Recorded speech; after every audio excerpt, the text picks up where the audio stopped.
Paper में news आती है आरबीआई ने इंक्रीज कर दिया रेपो रेट, आरबीआई ने डिक्रीज कर दिया रेपो रेट। तो ये रेपो रेट होता क्या है, आइए आज रेपो रेट के कॉन्सेप्ट को समझते हैं।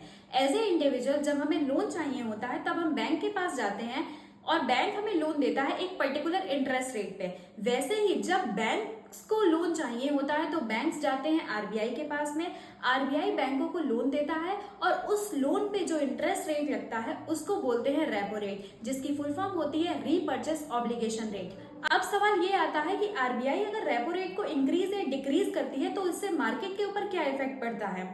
अगर बैंक्स को लोन ज्यादा इंटरेस्ट रेट पे मिलेगा तो बैंक जो पब्लिक को लोन डिस्ट्रीब्यूट करती है उसका इंटरेस्ट रेट भी ज्यादा होगा, लेकिन बैंक्स को अगर कम इंटरेस्ट रेट के साथ में लोन मिलेगा तो पब्लिक को भी जो लोन मिलेगा वो भी कम इंटरेस्ट के साथ में मिलेगा। अब सवाल आता है कि आरबीआई ऐसा करती क्यों है।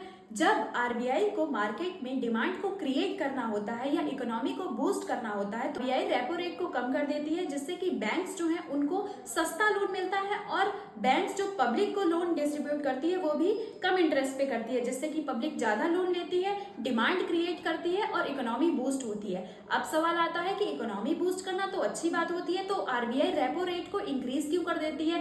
कभी भी क्या होता है कि डिमांड इतनी ज्यादा क्रिएट हो जाती है कि सप्लाई उस हिसाब से नहीं होती है और डिमांड एंड सप्लाई की चेन ब्रेक हो जाती है, जिससे कि इन्फ्लेशन, जिसे महंगाई बोलते हैं, वो क्रिएट हो जाता है। अब इन्फ्लेशन को टैकल करने के लिए आरबीआई क्या करता है, रेपो रेट को इंक्रीज कर देता है, जिससे कि क्या होता है, बैंक्स जो है उनको भी महंगा लोन मिलता है, नीचे पब्लिक को भी लोन जो होता है वो हाई इंटरेस्ट पे ही डिस्ट्रीब्यूट होता है, जिससे कि पब्लिक लोन कम लेती है और कहीं ना कहीं कुछ हद तक कुछ डिमांड को कम किया जाता है, क्योंकि सप्लाई की चेन को मेंटेन करना पड़ता है।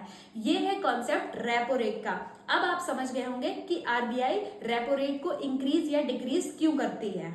Thank you so much.